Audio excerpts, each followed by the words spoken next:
अब बच्चों हम रूप किसके शब्दों के रूपों में अकारात्मक पुल्लिंग शब्द के बारे में बात करेंगे। वे शब्द जिनमें प्रत्यय अ होता हो, जैसे बालक, बालक, राम, देव, नृप, जैसे र, आम, इसको वर्णचित करते तो लास्ट में अ आता है ना बच्चों। तो जिन शब्दों के बाद में अ आता है उसे अकारात्मक पुल्लिंग कहते हैं।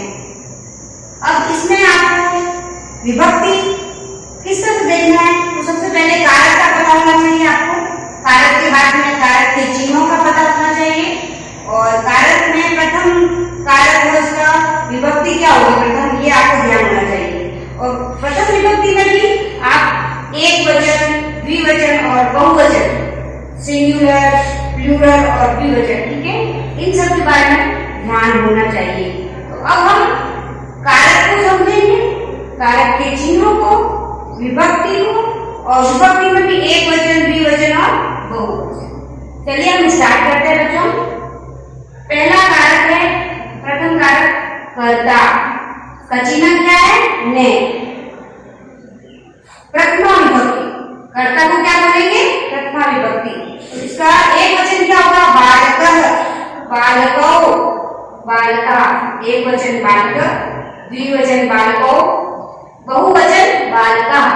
इसका मतलब क्या होगा कि एक बालक ने, दो बालकों ने और सब बालकों ने। दूसरा कारक है कर्ण का। कर्ण का चिन्ह क्या है को। तो जैसे राम ने किताब, राम पुस्तक पढ़ता है, तो राम ने, राम कौन है करता, क्या पढ़ रहा है पुस्तक को पढ़ रहा है, तो राम पुस्तक पढ़ता है, राम पुस्तकम पढ़ते। तो ये हमारा कर्ता कर्म क्या कर रहा है पुस्तक को पढ़ रहा है, पुस्तक का। तो राम जिसे मैं बताया कर्म चिन्ह को, विभक्ति द्वितीया। द्वितीय विभक्ति में एक वचन बालकम, द्विवचन बालको, बहुवचन बालके, एक बालक को, दो बालकों को, सब बालकों को। अब आता है थर्ड कर्णम। कर्णम कारक चिन्ह है इसका से और के द्वारा, तृतीय विभक्ति। कर्ण कारक को क्या बोलते हैं बच्चों तृतीय विभक्ति। बालके एक बालक से, बालकाभ्याम दो बालकों से, बालके सब बालकों से। चौथा है हमारा संप्रदान।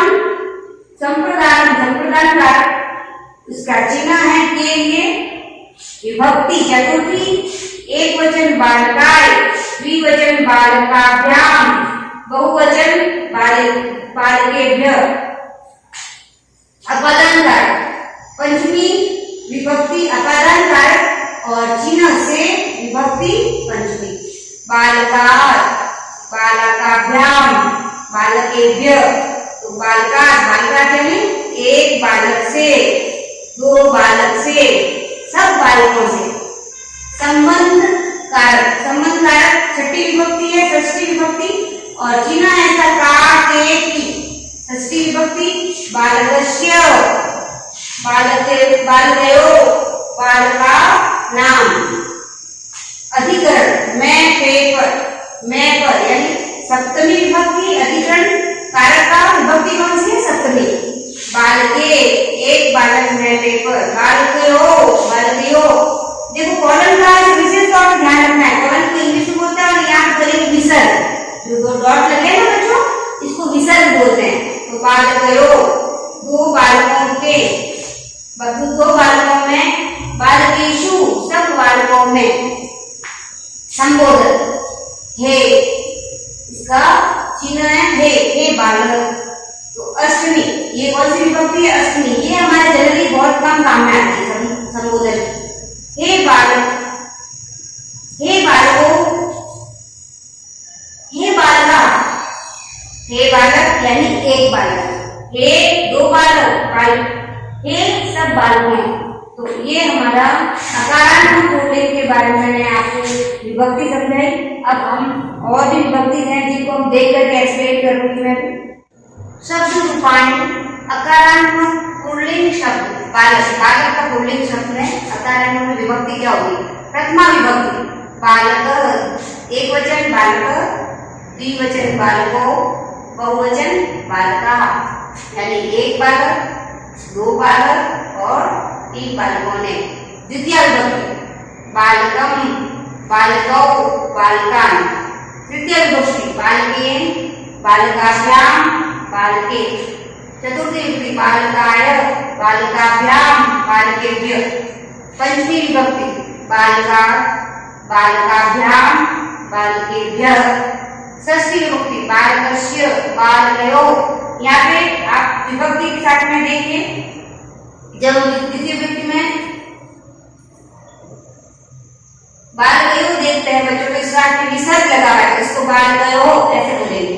बालकानाम सप्तमी विभक्ति बालके, बालकयोः, बालकेषु। संबोधनम हे बालक, हे बालको, हे बालिका। तो ये हमारी विभक्ति है और इसमें विभक्ति में एक वचन, द्विवचन और बहुवचन के बारे में आपको अच्छे से लर्न करना है। जैसे मैंने आपको पूछा एग्जाम्पल कि बालक रूप की चतुर्थ विभक्ति में द्विवचन बताओ, तो आप बात बोलोगे बालक की चतुर्थ विभक्ति में द्विवचन क्या होगा? बालकाभ्याम। आप आंसर बताओगे बालकाभ्याम। मैंने पूछा आपको, I asked you which is the प्रथमा विभक्ति द्विवचन और बालक, बालक का द्वितीय वचन द्विवचन क्या है? प्रथमा विभक्ति देखना होगा आपको और आप क्या देखोगे? बालको। मैं कहती हूँ आपको षष्ठी विभक्ति का बहुवचन, तो षष्ठी विभक्ति ये है, बहुवचन क्या होगा? बालकानाम। तो इस तरह से आपको आना चाहिए समझ में कि द्वितीय विभक्ति में कौन सी, प्रथमा विभक्ति में कौन सा वचन देखना है। तो आपको एक वचन, द्विवचन और बहुवचन के साथ में विभक्ति के साथ में सब लर्न करना होगा। नेक्स्ट शब्द चलते हैं बच्चों।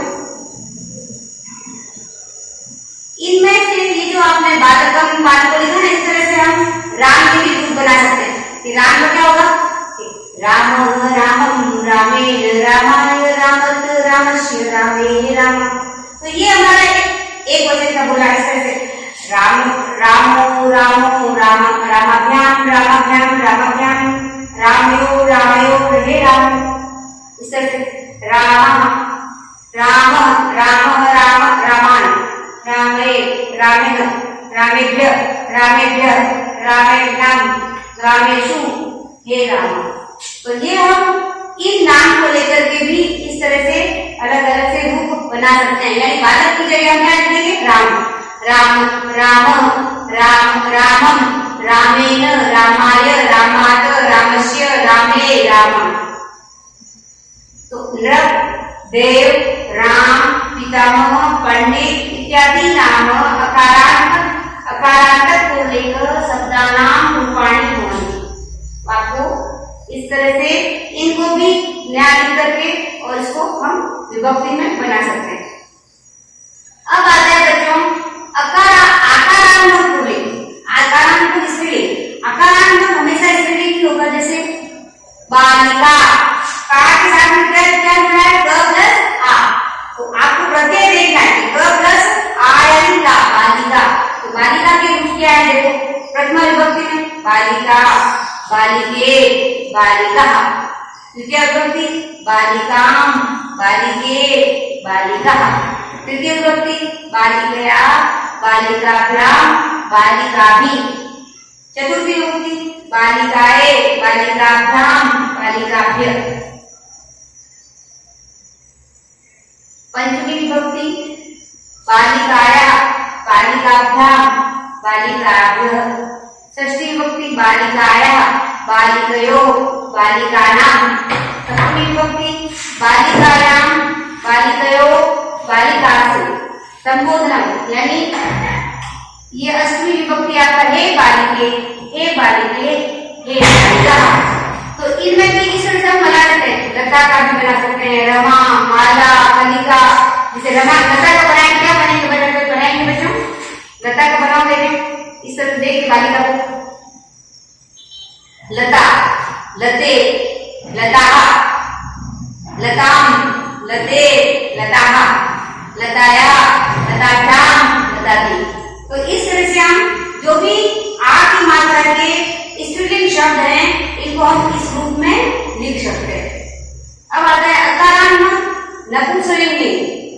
नपुंसकलिंग यानी पुष्प, पुष्प जिसमें हम न तो ये फीमेल आते हैं न मैस्कुलिन आते तो वो किसमें आएंगे? नपुंसकलिंग में। विभक्ति एक वचन, प्रथमा विभक्ति पुष्पम, द्वितीय प्रथमा विभक्ति एक वचन पुष्पम, प्रथमा विभक्ति द्विवचन पुष्पे, बहुवचन पुष्पाणि, द्विवचन पुष्पम पुष्पे पुष्पाणि, तृतीया पुष्पेण पुष्पाभ्याम पुष्पे, चतुर्थी विभक्ति पुष्पाय पुष्पाभ्याम पुष्पेभ्यः, पंचमी विभक्ति पुष्पात् पुष्पाभ्याम पुष्पेभ्यः, षष्ठी विभक्ति पुष्पस्य पुष्पयोः पुष्पाणां, सप्तमी विभक्ति पुष्पे पुष्पयोः पुष्पयेषु, संबोधनम हे पुष्प, हे पुष्पे, हे पुष्पाणि। ये शब्द हैं, लेकिन इनके साथ में क्रिया के साथ जोड़ के बनाओ तो धातु रूप में आगे बढ़ेंगे बच्चों, तब आपको वाक्य बनाना है। अभी हम शब्द देख रहे हैं, फिर बाद में रूप देख रहे हैं, शब्द के रूप, उसके बाद धातु के रूप देखेंगे ना, तब आप जैसे बालकः विद्यालयं गच्छति, तो ये पूरा शब्द बना है, शब्द से पूरा वाक्य बना है। लेकिन हमने बालक तो हमने पढ़ लिया, लेकिन विद्यालय गच्छति, गच्छति यानी ये हम लकार के साथ यानी भविष्य काल, भूतकाल, वर्तमान काल पढ़ेंगे तब समझ में आएगा आपको। ये पढ़ती यानी पढ़ता है, क्रिया के साथ में हम जब सबको जोड़ते हैं तब उसका पूरा वाक्य बनता है। अभी हम सिर्फ शब्द पढ़ रहे हैं, ठीक है बच्चों। तो नपुंसकलिंग मैं आपके फल, तो आप फल को कैसे बोलोगे? फलम, प्रथमा विभक्ति फलम, फले फलानि, फलम फलेन फलाभ्याम फलेभ्यः, फलाय फलाभ्याम फलेभ्यः, फलाट फलाभ्याम फलेषु फलेभ्यः, फलेष्य फलयो फलानां, फले फलयो फलेषु, हे फले हे फले हे फलानि। तो ये आपका इस तरह पुस्तकम बन जाएगा, पुस्तकम पुस्तके पुस्तकानि, पुस्तकम पुस्तके पुस्तकानि, पुस्तकाय पुस्तकाभ्याम पुस्तकेभ्यः। तो इस तरह से आप फल, पुस्तक, नगर, मित्र, उद्यान इत्यादि नाम अकारांत नपुंसकलिंग शब्दानां रूपाणि भवन्ति। यानी आपको ये बनाना आगे तो आप ये सब का भी आप इस तरह से बना सकते हैं। अब मैं आपको पूछती हूँ बच्चों, आई एम आस्किंग क्वेश्चन, चतुर्थी विभक्ति का बहुवचन क्या होगा पुष्प का? तो आप फटाक से देखो, चतुर्थी विभक्ति बहुवचन क्या है? पुष्पेभ्यः। मैं आपको कहती हूँ प्रथमा विभक्ति का द्विवचन क्या होगा पुष्प का? तो आप कहोगे पुष्पे। सप्तमी विभक्ति का द्विवचन क्या होगा? पुष्पयोः। सप्तमी विभक्ति का द्विवचन पुष्पे। तो इस तरह से आपको विभक्ति और एक वचन, द्विवचन और बहुवचन कौन सा पूछा जाए वो आपको आंसर आना चाहिए। तो ये आप लर्न करेंगे तो समझ में आ जाएगा, प्रैक्टिस करेंगे घर पे। अब आता है बच्चों इकारात्मक पुल्लिंग शब्द। इकारात्मक यानी वही, यानी प्रत्यय क्या है?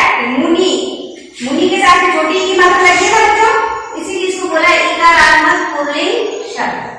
जैसे प्रथमा विभक्ति मुनि, द्वितीय विभक्ति मुनि, बड़ी की मात्रा बन गई, बहुवचन में मुनयः, द्वितीय मुनिम, मुनि, मुनिन, तृतीय विभक्ति मुनिना, मुनिभ्याम, मुनिभिः, चतुर्थी विभक्ति मुनिये, मुनिभ्याम, मुनिभ्यः, पंचमी विभक्ति मुने, मुनेः, ऐसे करके बोलना है इसको, क्योंकि यहाँ विसर्ग लगा है, मुने, मुनिभ्याम, मुनिभ्यः। षष्ठी विभक्ति मुनेः, मुनयोः, मुनीनां। सप्तमी विभक्ति मुनो, मुनियो, मुनीषु। संबोधन हे मुने, हे मुनि, हे मुनयः। तो ये आपके इकारात्मक शब्द हैं, और इकारात्मक में कवि, हरि, रवि, कवि, कपि इत्यादि नाम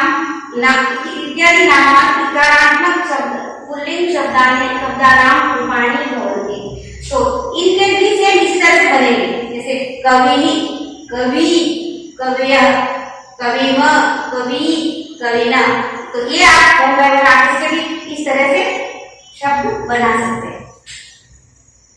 अब आता है बच्चों उकारात्मक पुल्लिंग शब्द भानु। तो भानु न के साथ में प्रत्यय न क्या लगा है साथ में, न के साथ में उ की मात्रा है, तो इसीलिए इसको क्या बोलेंगे बच्चों? उकारात्मक शब्द।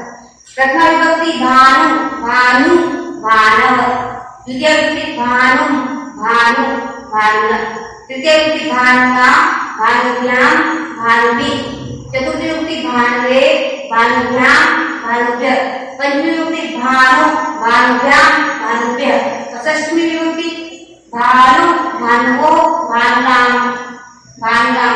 ठीक है, सप्तमी विभक्ति भानु भानुवो भानुषु।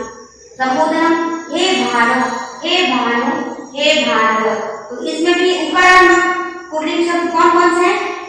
शिशु, साधु, गुरु, विष्णु इत्यादि नाम उकारांत पुल्लिंग शब्दानां रूपाणि भवन्ति। अब आता है बच्चों शब्द रूपाणि में सर्वनाम शब्द। सर्वनाम से हमने चित्र पढ़ा था एषः ग्लास, एषः चषक। तो एषः क्या है? यह वह मैं, ये सब क्या कहलाते हैं? सर्वनाम कहलाते हैं बच्चों। तो एतत्, एतत् यानी ये है, इसके सर्वनाम क्या होंगे? पुल्लिंग कहते हैं। यह लड़का है, एषः बालकः। तो इसमें एषः क्या होगा? देखो प्रथमा विभक्ति एक वचन एषः, वे ये दो बालक हैं तो एतो बालकः। तो इसमें बहुवचन एते, वे सब बालक हैं तो बालकः बालको और बालिका, तो एते बालकः। तो इस तरह से आपको इसमें ये भी समझ में आ जाएगा। द्वितीय यानी एकम, एतो, एतान, तृतीया एतेन, एताभ्याम, एतेभ्यः, एतैन, एताभ्याम, एतैः, चतुर्थी विभक्ति एतस्य में, एतस्मै, एताभ्याम, एतेभ्यः, पंचमी विभक्ति एतस्मात्, एताभ्याम और एतेभ्यः, षष्ठी विभक्ति एतस्य, एतयोः, एतसाम्, सप्तमी विभक्ति एतस्मिन्, एतयोः, एतेषु। इसमें सर्वनाम के अंदर बच्चों अष्टमी विभक्ति यानी संबोधन नहीं होता है। तो ये आप सप्तमी सातवीं विभक्ति ही आपको इसमें लर्न करनी है। अब पहले मैं पुल्लिंग पढ़ा था कि ये बालक है, अब मैं कहती हूँ ये बालिका है, तो आप उसके लिए क्या करोगे? तो एक शब्द में स्त्रीलिंग शब्द एषा, एक वचन के लिए एक बालिका, तो एषा बालिका। तो द्विवचन के एते, एतः बहुवचन के लिए। द्वितीय विभक्ति एक वचन एताम, द्विवचन एते, बहुवचन एतः। तृतीय विभक्ति एतया, एक वचन द्विवचन एताभ्याम और बहुवचन एताभिः। तृतीय विभक्ति एतया, एताभ्याम, एताभिः। चतुर्थी एतस्यै, एताभ्याम, एताभ्यः। पंचमी एतस्या, एताभ्याम, एताभ्यः। षष्ठी विभक्ति एतस्याः, एतयोः, एतासाम्। सप्तमी विभक्ति एतस्याम्, एतयोः, एतासु। इस तरह से नपुंसक से तो हम फल की बात करते तो फलम, एतत् फलम। तो हम फलम यानी नपुंसक की बात में मैंने बताया था पहले आपको शब्द। अब उसको एतत् फलम, यह फल है, हम क्या बोलेंगे? एतत् फलम। ये दो फल है तो एते फले, और ये बहुत सारे फल है तो एतानि फलानि। तो इस तरह से ये हमारे सर्वनाम है, यानी यह शब्द के वाक्य। तो एतत्, एते, एतानि। द्वितीय विभक्ति एतत्, एते, एतानि। तृतीय विभक्ति एतेन, एताभ्याम, एतैः। चतुर्थी विभक्ति एतस्मै, एताभ्याम, एतद्। पंचमी विभक्ति एतस्मात्, एताभ्याम, एतेभ्यः। षष्ठी विभक्ति एतस्य, एतयोः, एतसाम्। या इसका विसर्ग का हमसे थोड़ा ध्यान रखना, बोलते हो एतयोः ऐसा बोलना होगा। सप्तमी विभक्ति एतस्मिन्, एतयोः, एतेषु। तो सर्वनाम शब्दानां संबोधने रूपाणि न भवन्ति, यानी अष्टमी विभक्ति जो है वो नहीं होती। तत्पुरुषलिंग, तत् जैसे मैंने कहा रामः गच्छति, अब राम के लिए मैं बोलती हूँ वह जा रहा है, वह गया। तो राम के लिए मैंने बोला सह गच्छति, तो वह जा रहा है। तो यह है तत्पुरुषलिंग। प्रथमा सह, तो और ते। द्वितीय विभक्ति तम, तौ, तान्। तृतीय विभक्ति तेन, ताभ्याम, तेन। चतुर्थी विभक्ति तस्मै, ताभ्याम अभ्ये, पंचमी विभक्ति तस्मात् ताभ्याम तेभ्यः, षष्ठी विभक्ति तस्य तयोः तेषाम्, सप्तमी विभक्ति तस्मै तयोः तेषु। अब वही स्त्रीलिंग के लिए बच्चों, राधा जा रही है, राधा जा रही है या राधा गई, तो राधा गच्छति, तो हम बोलेंगे सा गच्छति, यानी वह गई, ठीक है। तो जैसे ही शी का उपयोग करते हैं ना अपन उसमें इंग्लिश में, इसलिए यहाँ पे स्त्रीलिंग यानी फीमेल, फेमिनाइन, फेमिनाइन में क्या आएगा, सा गच्छति, वह गई। तो सा ते, दो लड़कियां गई, तो ते और ता, तो ये बहुवचन यानी बहुत सारे। प्रथमा विभक्ति सा ते तः, द्वितीय विभक्ति ताम एक वचन, ते द्विवचन और तः बहुवचन। तृतीय विभक्ति तया ताभ्याम ताभि, चतुर्थी विभक्ति तस्ये तस्ये ताभ्याम ताभ्यः, पंचमी विभक्ति तस्याः ताभ्याम ताभ्यः, षष्ठी विभक्ति तस्या तयोः तासाम्, सप्तमी विभक्ति तस्याम तयोः तासु।